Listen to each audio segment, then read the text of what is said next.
podcast, where you'll learn and we'll learn too. Hello everyone, I'm Mike, and with me today is Joy and Rory. Introduce yourself, guys.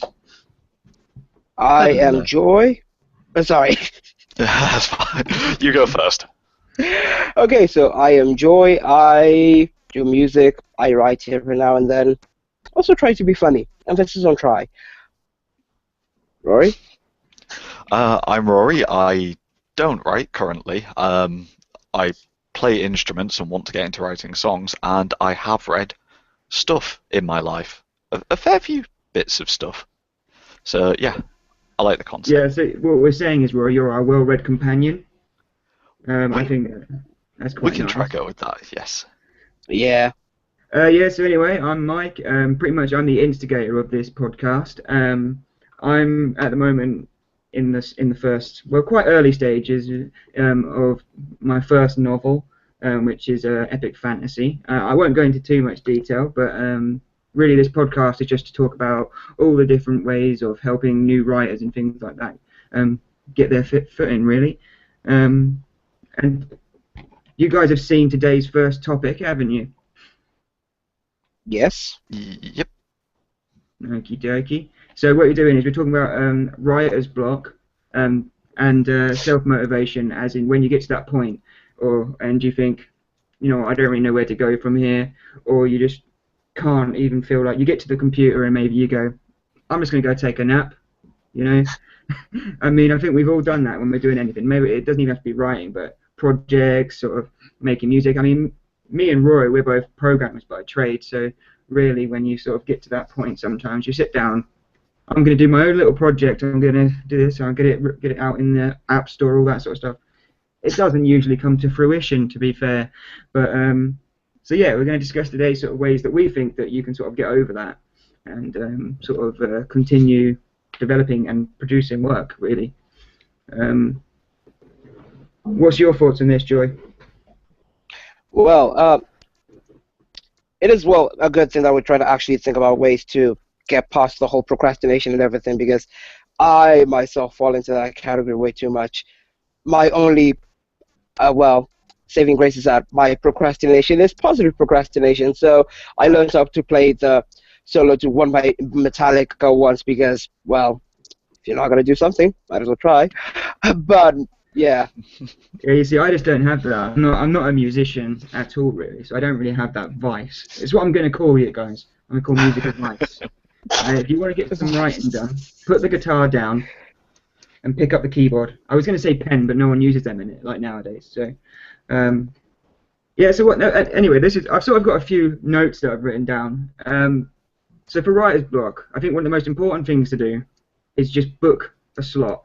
Like, choose a time, choose a place, and just start writing. You don't have to think about this sort of whole editing thing and sort of your prose and things like that. Just sort of get on at it, you know. Just sort of jump in, start writing, and just go for it. Just force yourself to do something and like just throw ideas at the wall and such is what you're saying. Yeah, no, exactly. You sort of just, it's like if you get to a point in a story where you don't know where to go. If you're doing it in the sense where you're writing linear, like in a linear fashion. What you should do is you go, okay, well, can I make these two characters have an argument and just see what happens there? Because generally, when you're writing, or at least I do anyway, when I'm writing, you start to like know the person, you start to know the characters, and you sort of know what they do in certain situations, right? Because you just sort of get this as you sort of go, because you sort of learn who they are, and you just go, okay, so what happens if they suddenly start arguing about whatever reason? It doesn't even have to be that important, but you can sort of see how they react, and it might kick something off and go, okay, I can take it in this direction. Like, I think that's quite a good way of doing things. But then again, I don't write in a linear fashion anyway. So I tend to just go loads and loads of detail, like research, write down scene by scene, and just so I know pretty much everything that's going to happen. From what I can tell, Joy, you tend to write in a linear fashion, right? Yeah, I try to, write in a linear fashion, but then the way that I think one of the issues is that with the linear fashion, it ends up you want to have everything planned, and that at times can be a bit of a pitfall. So, I mean, I was just actually thinking that one of the ways to try to deal with that whole writer's block is to just, if you think that you're slightly stumped, what about going to actually try to either look for some inspiration or actually do more research into your characters? Like, if your character likes to do that, what type of things would they know? What type of knowledge would they actually have?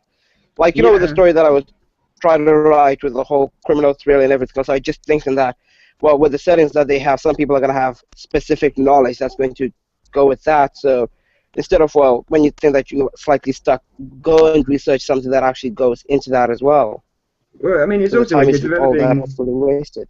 when you're developing something like a crime thriller and things, you've also got to think about pacing and stuff like that. And obviously, when you get to an end of a chapter, generally, I mean, I don't read much crime thrillers really, but I'm right in saying that it starts picking up at the end of each chapter, right? Like at the end of a scene, Yeah. end of a chapter, it sort of really starts picking up as if it gets to like sort of, if it was a TV show, it would be like a cliffhanger, or something really important would be happening that you want to come back and read more and more. That's what happens generally. So I mean, even going back and sort of making sure your flow's correct and things, but I think the problem with all this sort of thing is there's always pros and cons. Like if you write and you get it all designed, you and sort of written up and all these like you know what's going to happen in chapter 8, blah blah blah, which is the way I work.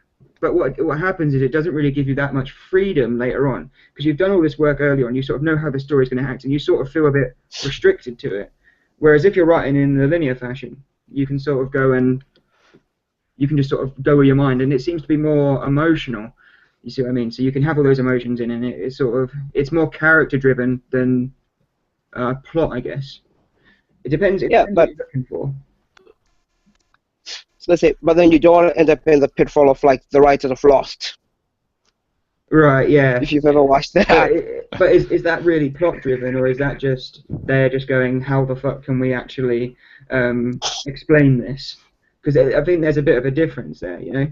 Would you say it's quite kind of episodic, and then they just try and make everything fit?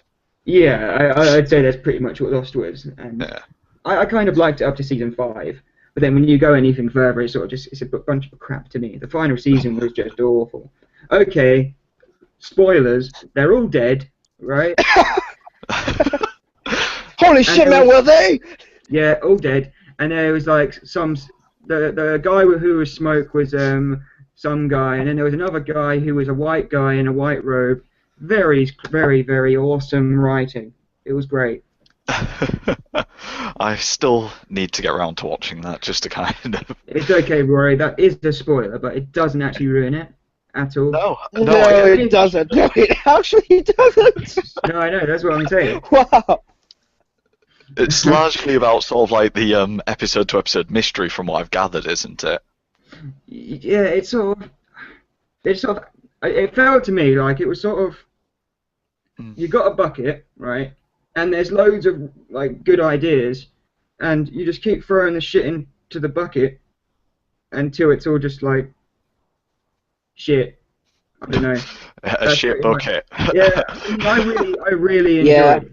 I really enjoyed Lost, like a lot, but at the end of the day, it was a bit stupid, really. To go back to the kind of writer's block kind of thing, while I've never really kind of had the problem context of trying to like write fiction and then getting a block with that, I can kind of relate to when, say, I've written something technical or something personal, or I've sometimes gone through a couple of phases where I've tried to write something comedic, and almost in exact contrast to the way that you said about sitting down and powering through, I've kind of laid out a basic idea or written a fair amount, and then I've often just wanted to leave it for a bit, leave the urge to kind of get it out there, and come back to it and reassess what I've done. No, that's fine. That's fine. What I'm saying is, this is all different tips for different people. Things work for different people. But what I'm saying is, don't just do it for 10 minutes here and there, and without really being able to sit down and focus on it. Just set an evening away, do that, and then you can spend an hour on it, and then you can go away, and you can just do your own thing. You know? One weird technique I kind of tried once was, I'd say, start drafting out a blog idea, and then I'd schedule the post for, I don't know, a week's time or whatever, and then that kind of, I wouldn't ever tried to move that so that I'd have to get it all done and finished by a time, but I Yeah, I still have the think. freedom of a nice amount of time to work with it. And I found Mm, when I've kind of given myself that kind of time, some good ideas come to me throughout the day because I'll just be thinking about it. And if I've got my phone with me, I just jot them down on there and don't lose them, yeah, hopefully. writing in your head is a very good thing. You can keep going through ideas, and I do that like the entire day. If I'm thinking about Yeah. something to do on my book or something, I mean, I'll come back and I'll tell Rebecca. I'll be like, oh, I got this idea. That's it. And she must be sick of it. She really must be. Yeah. But no, it's nice. You can get all these ideas, and Mm. because you've spent that time to go over it and sort of think things through. Yeah. You can, because I know that you'd sort of when I lived with you and we were at uni, you'd think of a joke and you'd write it down, but you wouldn't like tweet it or anything straight away. But you'd write it and you keep it stored because you might want to come Yeah. back to it, fix it up, things like that. And because of that, you made some pretty damn hilarious jokes. You know. And Um, I also want to because of hear some that, of these jokes. I'll have to find them. Because of that, I also went back to a lot of them, just kind of looked at them and went, that's shit. No, I'm not doing that. I just tossed it yeah, away. no, But exactly. if I'd have Yeah. put it out there in the first place, I would have probably looked back on it and not been happy with it, and it gave me time to actually think before just blurting something out. Yeah, well, we're going to have in a few weeks. We'll have a discussion about editing and things like that, and going back over work. So we'll Yeah. definitely discuss that. But um, so I've got a few other ideas. I've got these written down. What have we gone through so far? We've said choosing a time and place, organization. Oh, yes, this is the one. This is the one. Discussing with friends and family, and people who are sort of I wouldn't say experts, but interested in the area that you're writing. So this can be things like forums. I'm not saying tell everyone sort of everything to do with your work, Yeah. but I think it's good to discuss your ideas and sort of things what you're doing. Because a lot of the time people have different ideas. You can say something like, "Oh, what about this?" or "Why don't you tackle it this way?" Um, which I think is quite nice. I think sharing it just kick starts the brain because obviously a lot of the time you don't when you're writing or I don't know writing music, writing jokes, whatever you guys are doing, you tend to just type it or you don't really listen. So what I tend to do generally is I'll actually speak out what I'm writing. So I'll write a chapter, or I'll write a scene, and then I'll just read it out to myself, like vocally, Yeah. and it actually really helps because a lot of the time you'll read it and you just sort of go yep yep yep yep yep yep. But when you actually speak it out, sometimes you can pick up the grammatical errors and things like that, and it's just sometimes you go, Yeah. oh, that just doesn't sound Yeah. right. I think that's quite important. I mean, like with me, I have this mate of mine who did English at uni, and he's basically my go-to editor. I'm just like, have a read of this. Does it make sense, or is it just shit? Yeah. You see, we won't go through too much editing stuff. So I got loads I want to talk about. Yeah. But I think it's very important if, like, say for instance, Rory or Joy, if you guys send me something you want me to like look over it, I wouldn't worry too much about like line by line, like too much of the grammatical stuff. I want to know really the story there, the plot's there, and then you can come back to misspellings and grammatical Yeah. issues. But as long as the actual context is there and the actual, so you're It's actually, I think it's all about including things that actually add to the like narrative, really.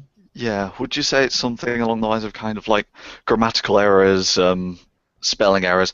They're the kind of things that you will kind of notice in time. You can fix up in time and stuff like that, and you'll come to spot them most likely if you But go I over your mean, work enough. yeah, Whereas I some mean, kind of illogical flaw or just something not being quite right in the premise of what you've written might or a not scene stand that out doesn't to you. add to the story at all. Yeah, yeah, But I mean, this is the sort of stuff you can do if you go through if you're at a point where you're stuck, you can't think of more what else to write. You can either go back, you can rewrite stuff, read it through, and then as you're doing that, you're probably going to get ideas for later on anyway. You know. Yeah. So I think that's good. Editing and rewriting and stuff, it's all good because it gets the juices going. But you're not thinking about the point where you're stuck. Because I mean, at the end of the day, you shouldn't really be writing yourself into a corner anyway. You can always use a Deus Ex Machina, eh? I was going to mention that, but we do not talk about that. We do No, not talk about those no talking things. about that. Not today, anyway, but no. Yeah, we'll talk about all those sort of things another time. But yeah, that's what happens when you dig yourself into a corner and you just go, "God will save me." But No, Batman powers will save you. Batman powers. Yeah, because they use. Think about it. Batman uses way too much Deus Ex Machina. It's ridiculous. Almost everything that happens to him is because I'm Batman, and then it's just glossed over by that, and then it just makes Yeah, sense. but in the story, in the universe, it makes sense because he's Batman. He has a utility belt, and generally they do say he's got this and he's got a grappling hook and stuff and whatever. So I mean, that makes sense. It's in his universe. What doesn't make sense is when suddenly someone gets shot by lightning from like when they're about to shoot the protagonist in the head or something like that, and they just die, and he's like, "I win," like that. That's what you don't want. But all right. So we've discussed quite a bit of the stuff I've already gone through. What do you guys think about ways to keep focused then? We discussed sort of ways to tackle writer's block, although I must say these two subjects do kind of intertwine, which is why I used them in this one. Rory, if you're doing anything like music or whatever, what do you do to keep yourself sort of focused on it? Um, I find something kind of simple that keeps me focused on it is talking to other people about it, and then that kind of spurs me on, like, ah, shit, somebody else knows I'm doing this. I better make progress on it. Yeah, And no, I know what you mean. as a result, I've kind of sometimes on things that I've not been so confident on, I've purposefully not told anyone because I don't want to, a month later then be like, hey, how did that go? And oh yeah, no, I left that one at the door. Right, yeah. But yeah, it can work as a motivator and a demotivator, I guess. Yeah, and I suppose it adds a bit more pressure on you, though, really, doesn't it? And you're sort of telling people, and Yeah, um, I guess you've got to strike a balance of giving yourself enough pressure to get on with it, but not too much to just make it unfun. yeah. So, see, I think another good way of obviously motivating yourself is going over the story, sort of. I just think the best thing to motivate me is just continue writing. It doesn't even have to be the story that I'm doing. If I go, oh, I'm pooped out, but I want to sort of do something in a different genre or something, I just do myself I just do writing exercises, really. Yeah. I'll go and do. It's like, what does it look like inside of a flower as an ant? Stupid things like that, and you just start writing.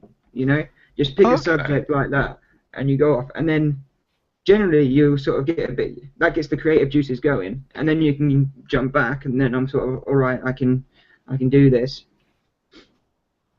Yeah. I see. So I don't know why that works for me, but it does. I think it's Just just kind of always keeping busy. yeah. And also I like to do a lot of research. So if I'm sort of doing, obviously as you guys know, my novel's based on sort of traditional fairies. They're sort of quite dark sort of ones that would like take people into like take people into like forests or whatever, and then their people would never be seen again. And then they sort of replace children with changelings and things like that. Yeah, So dodge taxes. pretty dark. But I find all that mythology really interesting. So if I'm sort of at the point where I go, oh, I don't know if I want to write, I'll just go and read up on it a bit. I'll read up on that. I'll read up on Norse mythology, and then obviously one thing I haven't mentioned is reading novels and things that you're actually really interested in. Like, I mean, I love my Tolkien, Terry Brooks, Neil Gaiman's good, obviously, Terry Pratchett. Yeah. Oh, have you read Good Omens? I've got Good Omens, but I haven't read it yet. Give it a go. Well, it's by Gaiman and Pratchett, so you should give it a go, man. Yeah, I know. Yeah. That's why I made the connection there. I've got it in my wish list. Yeah. So me and Rory are actually reading American Gods this week. What's that one about? You told me about it, but I forgot to like what actually happens in it. Alright, so the basic premise is you follow a guy called Shadow, who's not a god. I think he was a prisoner or something like that. And the basic idea, he goes on a quest to help the gods, who are the sort of gods that are living in America. And the basic thing is, gods are as powerful as the amount of followers they have. And all these gods have fallen out of favor. So he's trying to sort of make them more powerful again and get them followers, and that's the basic premise. But as I say, I haven't read it yet, so Not bad. it. I mean, like from. Yep. You want to say something? No, I was waiting for you. Oh, I was gonna say from the earlier discussion that we had when sorry about that, got a bit of a cold. From the earlier discussion we had when I was on mute, I heard that Rory's thinking about writing something, and I have one of the best books that was suggested by a friend of mine. It's this book called Watch Your Mouth, which the premise is, and I kid you not, this guy has a girlfriend and they're in like university. He goes to meet the girlfriend's parents, and when he arrives, he starts living with them, and then he starts thinking that maybe or maybe not they might be incestuous, and then on top of that, they might also have a golem that lives in the basement. Why is there so much incest in fantasy novels? I just don't get it. There really is. There really is. It's like that. There's, what is it called? Oh, Game of Thrones? Dagger's something, but well, obviously Game of Thrones. But there's, I can't remember what it's called. Dagger something. I'll send you guys later. But that's got incest in. There's another book that I want to read a lot that sounds like so much fun. It basically mixes mine and Rory's careers with writing and sort of magic and fantasy and stuff. It's called The Scriptlings, and the basic idea is to create magic, you have to code it up, right, and then compile it, and that's how you get the magic, and you use it. It just sounds amazing. So in this world, there's going to be just a hub of just programmers that are just making super magic, just like, okay, lads, let's make super magic, and then they code. Yeah, it's like a Hogwarts for programmers. there are two like students who are doing it. Seriously, it's from an indie author, and I heard a few reviews and it just sounds brilliant. Seriously.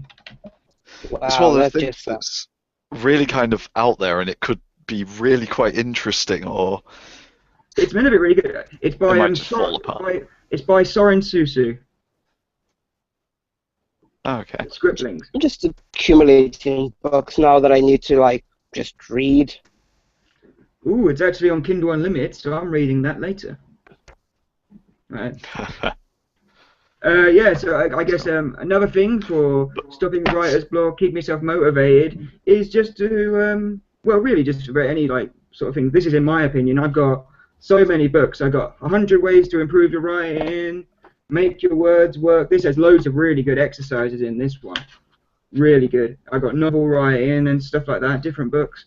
I just think sort of learning your trade, whatever it is, just sort of understand it, see what's happening. See, because when you read a book, in my opinion, you want to understand why an author's done something in a certain way. Like, why has he made this sentence long instead of short? He could have split up into two separate sort of clauses or whatever. Why has he done it this way?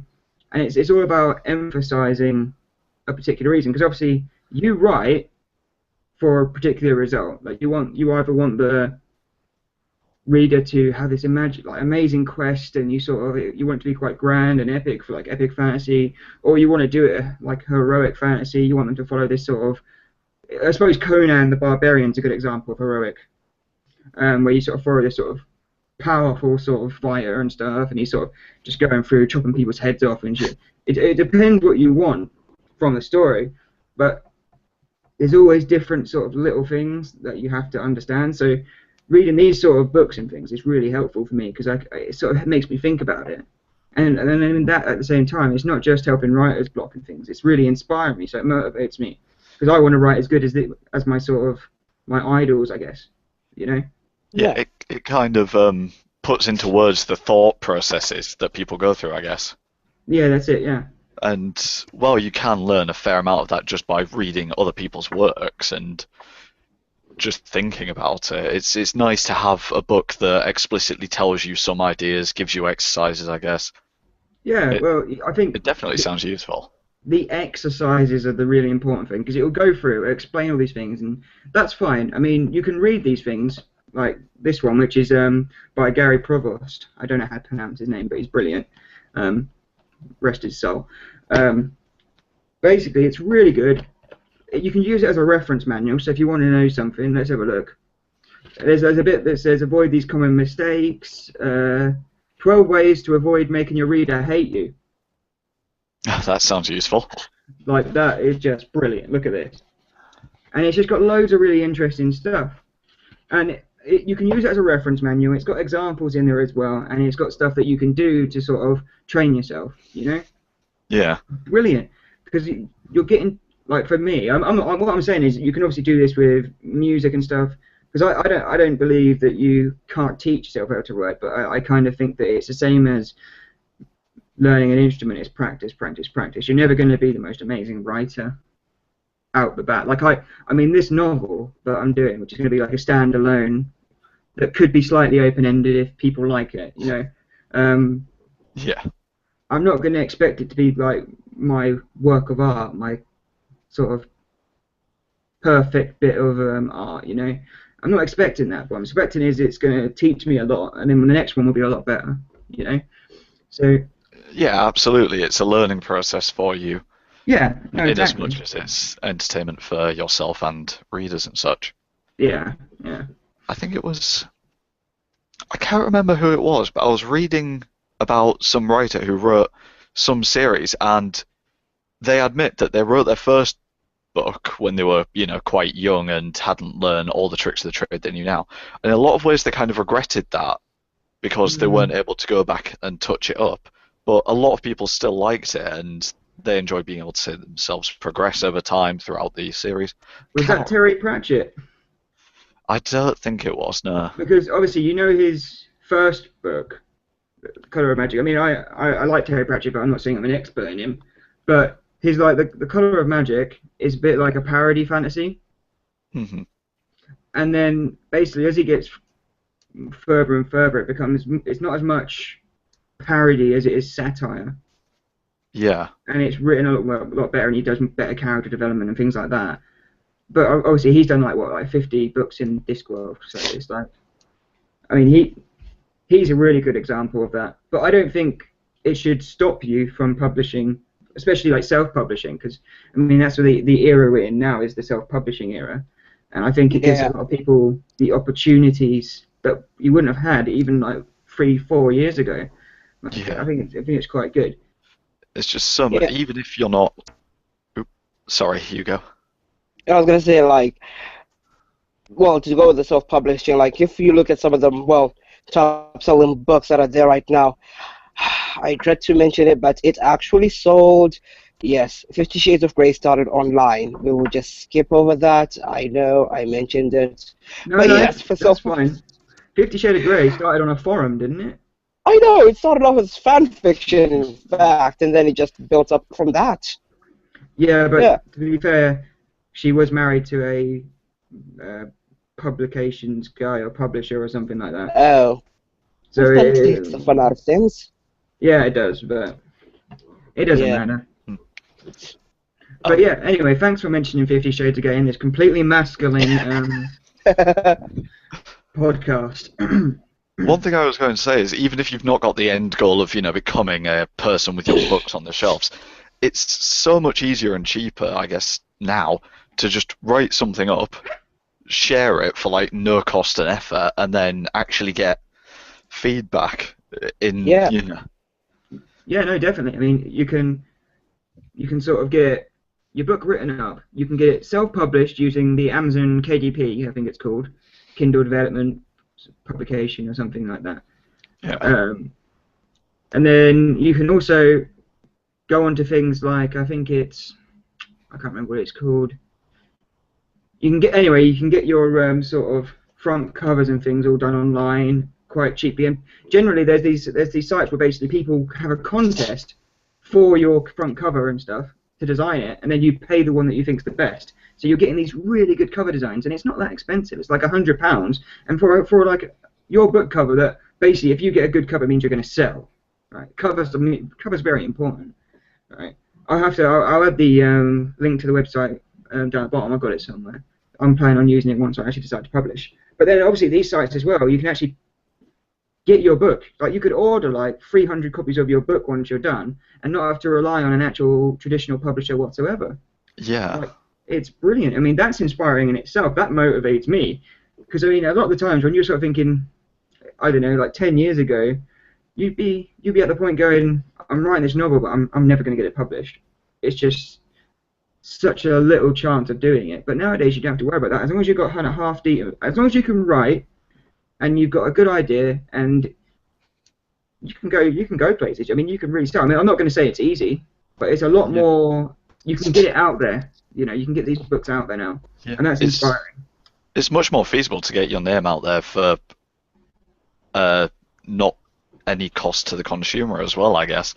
Like, I remember once at university, there was just this stand where I think there was just 2 people with a huge stack of these books and audiobooks by this one author. I'm guessing they were just in university. And they were just handing them out to everyone. And, you know, even if every 1 in 5 people had a skim through it, every 1 in 20 people actually read it, that still raises some awareness for a person. And hopefully, if they were good. Yeah. I think I actually still have that book. Yeah. Yeah. I can't remember what it was. Me too, but I think it's in my room somewhere. I'm like, oh, yeah, there it is. Yeah. Wow. But with the cost that you can get things, I guess, produced at, you know, it's not unfeasible to invest in yourself and give something away for free if you think it'd help you now. Well, no, I mean, a lot of people do that. So say, generally what you do as a new writer now, you'll build up a mailing list, and you'll just sort of send posts each week, updating people. Obviously, what you do is you want to do is, this is my plan anyway, I'm going to be writing my main novel, and then I'm going to be writing an episodic thing as well that I can sort of give to my mailing list. As probably in the same sort of universe, probably will be my universe that I'm doing. And then it can sort of get people sort of into it. But that's all going to come out for free. I'm not going to charge for that. But it will only go to people on my mailing list. So if I'll be like, subscribe and get this episodic thing each month. I'll just try and do that thing. And it'll only be about 5,000 words each month. But it will slowly progress that story. And then, I mean, eventually I'll release it as an episodic book. But that, I mean, that's just for your mailing list and people who are sort of eventually, hopefully, going to be your beta readers and things like that. Which, by the way, you two are both being beta readers for me. I'm just saying. Okay, that's fine. Refuse to make a joke. Refuse to make a joke about that. What's a joke? What's a joke? I don't get it. Beta readers, because I'm childish. Oh dear. Oh my. But, yes. Yeah, definitely. Something, just a little bit of effort every now and then, just to kind of give yourself a bit of relationship building, free advertisement, maybe. No, that's it. It's like you say, give people stuff for free, right? Let them read your work, and as long as they enjoy what they're reading, they're going to end up buying your book anyway. I mean, and if you're self-publishing, that money is pretty much going to Amazon and you. I think you get 70% of the proceeds, something like that. And I mean, if you got it up there for a few quid, you get 70%. And then nice. There's even a thing on Amazon now where certain authors have put their I can't think of the name of it now. Bear with me. The stuff they own, Rory. Their catalog? No. They're I've got it at the tip of my tongue. It's really stressing me out now. Repeat what you were saying, sorry. I'll see if I can figure out what you meant. It's basically so basically their world, their universe, what they own. Yeah. Yeah. Anyway, so they have it all copyright, right? So that's Bibliography. No, not the bloody bibliography. So basically, where say they write a book, right? Yeah. And they've made this. So say it's Tolkien, right? And he's got Middle Earth and stuff, all that. Oh, Mythos? No, yeah, well, Mythos, yeah, that stuff. But what I mean is basically all of that. So it's stuff that they've got copyrighted. They allow people to write fan fiction, right? Intellectual property? Intellectual property. There we go. It wouldn't come to me. It was that my bloody tongue. Anyway, right? We got that, and now on Amazon, you're allowed to write stories for certain authors, like based on their intellectual property, and you actually can get money for it. But the original authors also get money, and so do Amazon. So it's this Oh, sort wow. of really good scheme that they're doing. But because I mean, there's so much good, like really good fan fiction. I mean, I used to write Gears of War fan fiction, believe it or not. But, I even wrote, If I Was a Boy, or whatever the song was. Yeah. Beyonce. I wrote, if I was a gear, even just for one day, Oh dear. I'd be curbed We have to dropping find the lots song. of locusts. Oh my. We have to find the song now. You'll never find it. It's hidden. That is Oh, the yes, I only know. recorded version so far. That is, and it was sung So far. beautifully, I must say. You've just reminded me of something. Talking about sort of like Amazon's market for new aspiring authors and stuff like that. Something else, I guess, although I don't know the exact terms to get into it, but you're probably aware that the Humble Bundle, which started out selling games, does a Yes. books bundle and such. Is So it sort of actual like published authors? Is it indie authors, or is it both? Or it seems to be a mixture. It goes between actual novels, comics, all sorts. I've glossed over it once or twice and just seen what's been on offer. And it's always gone. Either everything's to a theme, or they've really just thrown out a random collection there. So if it's the sort of thing that you could actually get in on, then something like that would potentially quite blow your name up, maybe. I'm wondering whether it'll probably be ones that have won some awards and things, maybe. Yeah, potentially. One's maybe at least sought after by communities rather than just completely random. But Yeah. if you drove up enough kind of interest and then you managed to get your book out there, people buying other books would obviously wind up with a copy of yours. Well, Just yeah, I mean, leaking on the side of it. I think that'd be fine. That's a way to get your name out there. I mean, you know how many people buy the Humble Bundle. Yeah. I mean, even if they don't buy it, they might look at some of your other work anyway. People might go, "Oh, who's that author?" You know. So that sort of thing is really good to get on if you can. Yeah. The question is if you can. But Oh yes, absolutely. But there is just plenty more avenues, like what you were talking about the other day, Kickstarter. that I think is brilliant. It really is. I mean, I was seeing a guy the other day who was, I think it was actually a crime thriller, Joy. Yep. That he was writing, and he did a Kickstarter, had his nice video, that sort of thing. Had basically, I think it was like the first few pages he had available, and it was quite nice. It was written nicely and stuff. Because obviously the beginning's very important. They always say that if the start's no good, the publisher will never even look at it. Pretty much, they'll go, nah, because I mean you can generally tell someone's writing style from the beginning of the book. So Yeah. You know, it was quite good. And I mean he was only looking for like $3,000 and he got about 13. wow. Yeah, I was gonna say that. I think that's something that we need to speak about, like one of the future talks, because we glossed over it a while ago.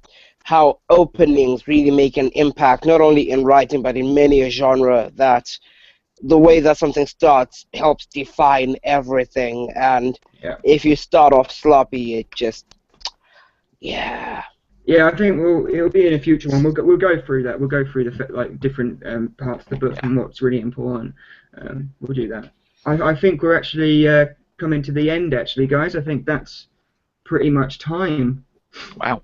Wow. It went pretty quickly, didn't it? Yeah. Yeah. All right. Well, that was pretty good. Thanks. And we'll be back again next week. Yes. All right. Yeah. Bye bye. Bye. Au revoir. Bye. Bye. Bye bye.